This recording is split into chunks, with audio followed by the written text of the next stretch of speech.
What's going on, fantasy football fans, the greatest fans in the world, because fantasy football is the best.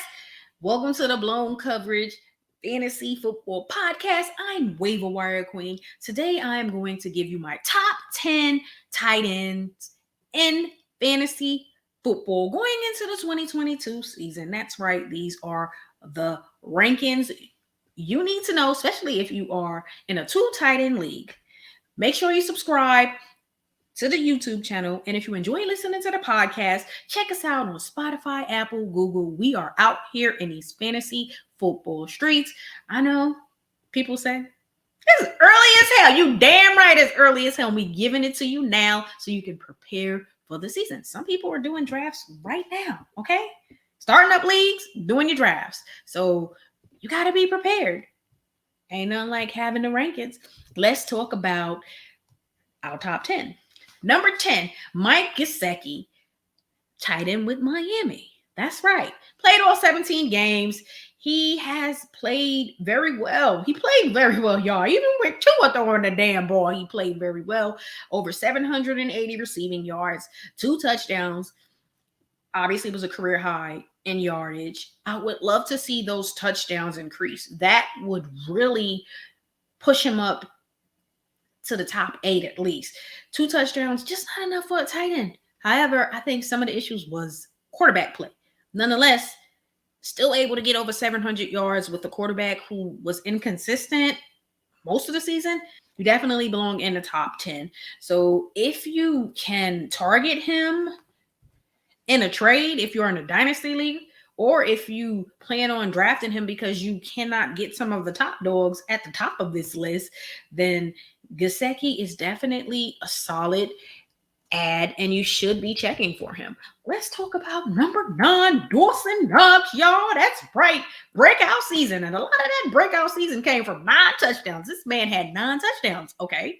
I don't think a lot of people were checking for him prior to the season, but once he started, playing, getting them touchdowns, those touchdowns help a lot, y'all. He had a career year, a career high in yards, touchdowns, and that's what we can expect from Dawson Knox, just to continue to improve. 9 touchdowns? I love it. I love it, y'all. He played 15 games on the season, okay? He was ranked in the top 10 in both standard and PPR, so he played very good football for you, and a lot of that is the touchdowns. Again, 9. And think about with Gesicki, only 2, and he was ranked, 11th in standard and 9th in PPR. That's good, but just, again, imagine with the touchdowns. Touchdowns help. And he had over 570. He had over 587 receiving yards. So very good season for Dawson Knox. He was a pleasant surprise, and I had him in the league, and he helped me win. So I'm happy as hell, and he's going to just improve. They better not go in and pick up Gronk, because that's going to hurt Dawson Knox value. So again, y'all got to check for that. If they pick up Gronk, that's definitely going to hurt Knox's value. But right now, they ain't got Gronk. So Bills Mafia is Dawson Knox, y'all. I say keep Dawson Knox and go on and get a damn wide receiver. Get another wide receiver to run with Diggs, and then Gabriel should definitely be starting all games. Okay, so we'll see what they do. I'm going to put my boy Gronkowski at number 8. And he's right here because simply don't know what he's going to do. Where is he going to play? Is he going to play? So I, at first, was like, I may not put him in my top 10, but I'm going to put him in my top 10, but I'm not going to rank him as high as I want to, because I don't know what the hell he got going on out here in these fantasy football streets, right? We don't know what he's going to do. So it kind of puts him in one of those places where it's like, what should I expect? You really don't know. If he can play, he's definitely going to be higher than 8. But that also depends on where he goes. Obviously, he's going to go to a team where he has the chance to win. Now, if he was to go to the Bills, he's going to be in my damn top 5 probably, because that Josh Allen is dope as hell. I got him ranked as number 1 fantasy quarterback in fantasy football. So check out that episode as well too. So Gronkowski played 12 games. He was ranked in the top 8 in both standard and PPR.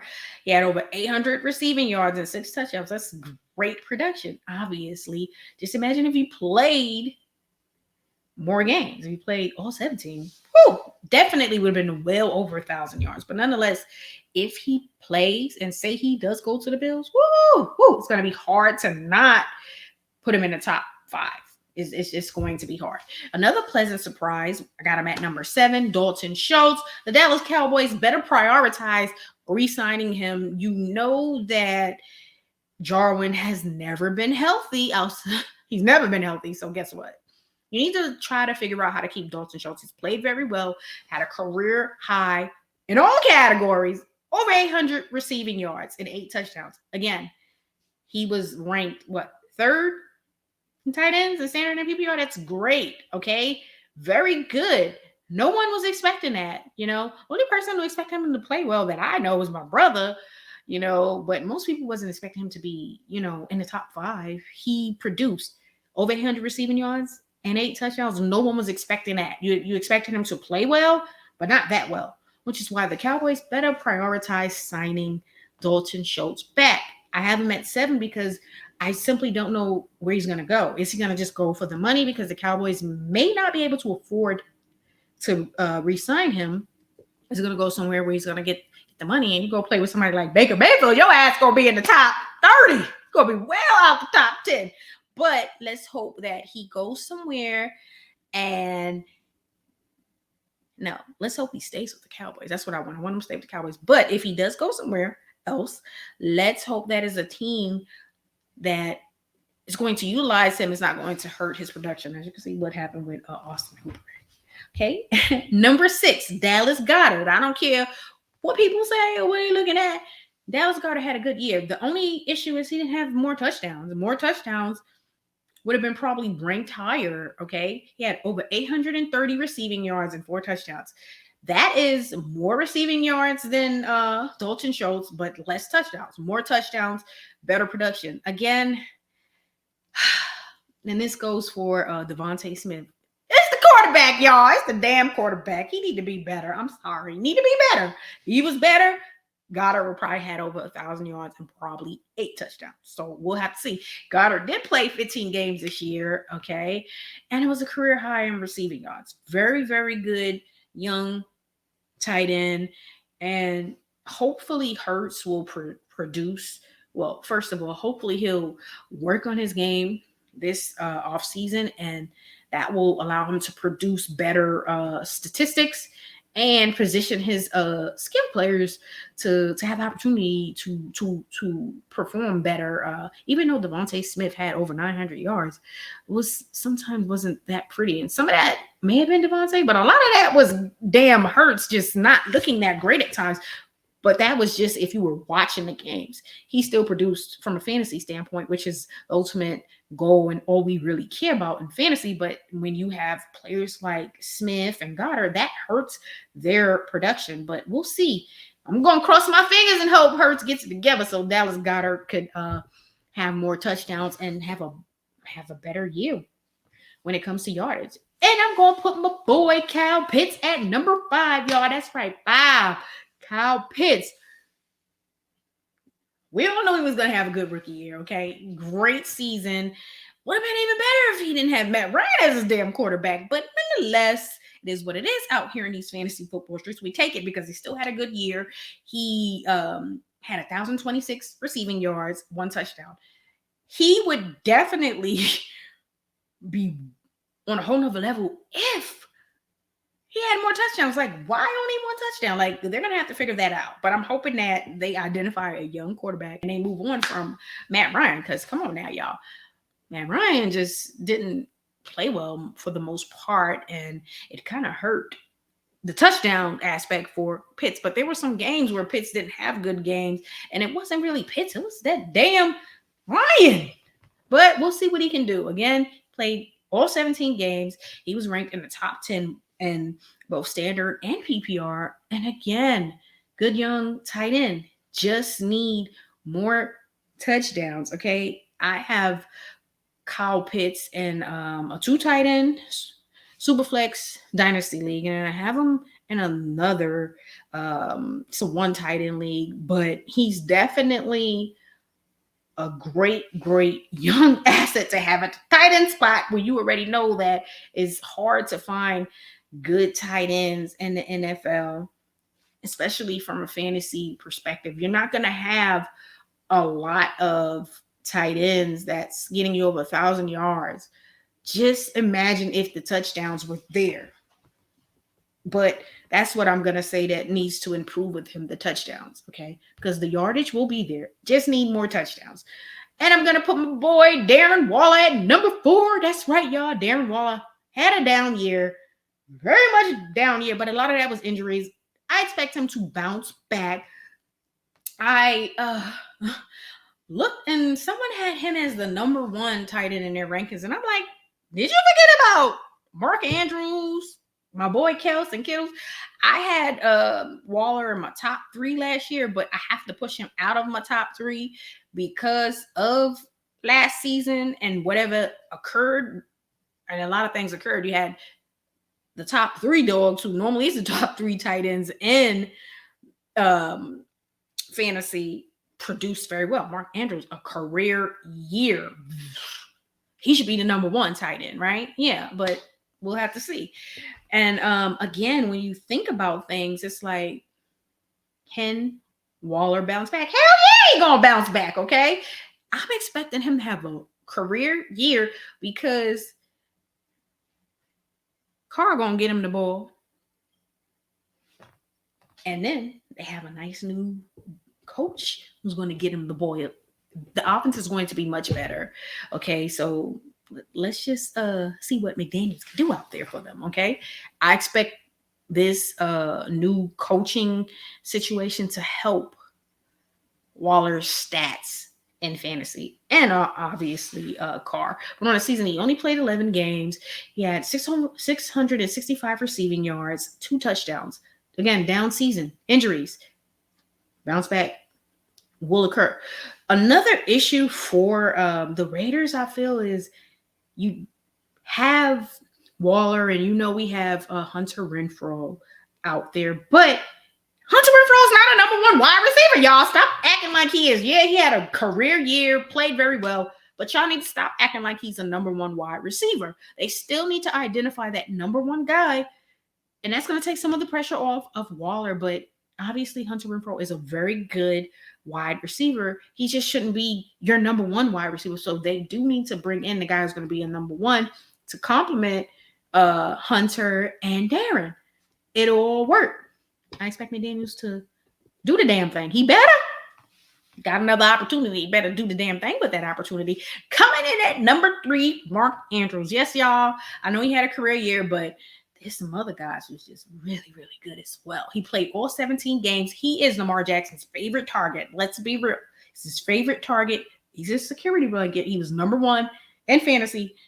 Woo! It was hard not to put him number 1, but I have my guy who is number 1. He's going to remain number 1 because he's number 1. But you can't, you won't go wrong if you have Andrews as your number 1 tight end. Hell, if you got him, you got a lot. I'm in a 2 tight end league, and I'm trying to get Andrews, but it's very hard to get Mark Andrews in a 2 tight end league. You got to give up a lot, okay? Especially in a dynasty league. They're looking at me like, that's all you got? And I'm like, well, damn, I can't give you both arms and both of my legs.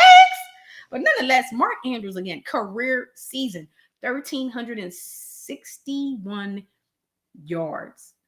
That's bomb. A lot of wide receivers wasn't even doing that. A lot of these rookie wide receivers didn't even get to 1,000. But there's a lot of wide receivers who didn't do that. But when you got your tight end doing that, that is definitely great production. And obviously, it's going to be a career year for him. It's a career high in the receiving yards. And he had 9 touchdowns. So not only did he have over 1,300 receiving yards, you want to throw in 9 touchdowns? Damn. Whoever was playing against him every week was losing, I'm sure, because Mark Andrews was killing it, okay? Down year last year, this year, woo! Wait! He played the damn hell out of the game. He was helping a lot of people win their leagues. That type of production and fantasy from a tight end, definitely winning. If I was dodging him, I was happy as hell. I dodged him a few times. But again, I'm trying to target him. he is going to cost you a lot, but ultimately he is the number one target for Lamar Jackson, and he's consistent and reliable, and that's what you want, and that's what you need. Coming in at number 2, I got George Kittle. Last year I had him at number 3. He's number 2 because even though he does not play all games, he's just not. You have George Kittle, you already know he's not going to play every game, but when he's out there, he's going to produce, and he's going to be playing with Trey this time around, who's going to end up being better than Jimmy G. So I expect better results. But think about the production that George Kittle had with Jimmy G, and at times with other quarterbacks who just didn't play very well. And it's like, ooh, he had Mullins, he didn't play very well at times. Trey is coming, y'all. Lance is coming. Trey Lance is coming, y'all. And this is going to be good. Kittle and Debo. Ooh-wee. But Kittle on the season only played 14 games. That's most since 2019. So he's getting healthy. And we're going to hope that he continues to stay healthy. Obviously, he's ranked in the top 5 in standard and PPR. Over 910 receiving yards, 6 touchdowns. Okay.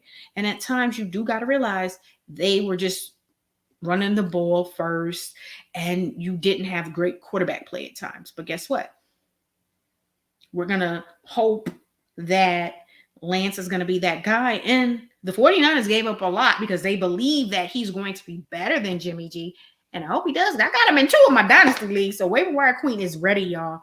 And George Kittle's going to have a better season than this season. He's going to have a much better year next year. So he may even hit 1,000 yards and at least 8 touchdowns. Waiver Wire Queen predicting it, y'all. And number 1 out here in these fantasy football streets, Travis Kelce. My boy, Travis Kelce, always producing, played 16 games, ranked number 2 behind Mark Andrews. I'm telling you, I was like, eeny, meeny, miny, mo. Woo! I may have to pull Andrews to the first spot, but I'm going to go with Kelce. He had 1,125 receiving yards, 9 touchdowns, and a rushing touchdown. He out here rushing in for touchdowns, y'all. He out here.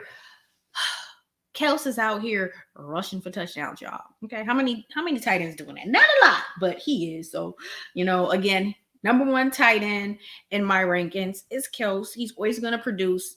If you are in a dynasty league, Superflex, you also got to realize he's kind of getting up there in age, but I don't care. He's still producing, which means you want him on your squad. Some other tight ends that you should be on the lookout for. TJ Hawkinson, we all said he was going to have a career year. Had him in the top 5. Some people had him top 5, top 8, and he bombed. Had one of his worst seasons with Goff. Is it Goff? Was it Goff? Is it? Some of it was Goff, and some of it was Hawkinson was hurt. I expect him to have a better season this upcoming season. Pat Freiermuth, y'all better check for him. He's coming. And you also got to realize that Big Ben is not going to be there. And whoever they rely on is probably going to be utilizing Pat as a security blanket, especially if they do go with a rookie. Definitely going to be utilizing Pat. Pat is definitely a red zone guy, so you can expect, if nothing else, you're going to get them red zone touchdowns. And also Logan Thomas, I want to see what he can do for the Commanders, y'all. It ain't the Washington football team, y'all, anymore. It's the Commanders. I've been begging for them to get a goddamn name, and they choose the damn Commanders. Sound like a damn arena football team, but you know what? It is what it is. Logan Thomas, I'm expecting him to come back stronger than ever this upcoming season. Had an injury-plagued season last year, and I expect him to come back and play much better. And hopefully, he has an injury-free season, so he's able to get out there and produce. Because when he produced for us the year before last, it was great. But you also do realize that you probably picked him up on waivers the year before last. And I'm hoping that he can come back and have that same magic. So these are my guys in my top 10 rankings for tight ends going into the 2022 fantasy football season. Make sure you subscribe to the channel. And again, if you enjoy listening to the podcast, go on and check us out on Spotify, Apple, and Google. We are out here in these fantasy football streets Make sure you hit the like button. If you enjoyed the episode, leave some comments on the players you have in your top 10 at the tight end spot, and let us know if we got it right with the top 10. Y'all have a great evening. Peace.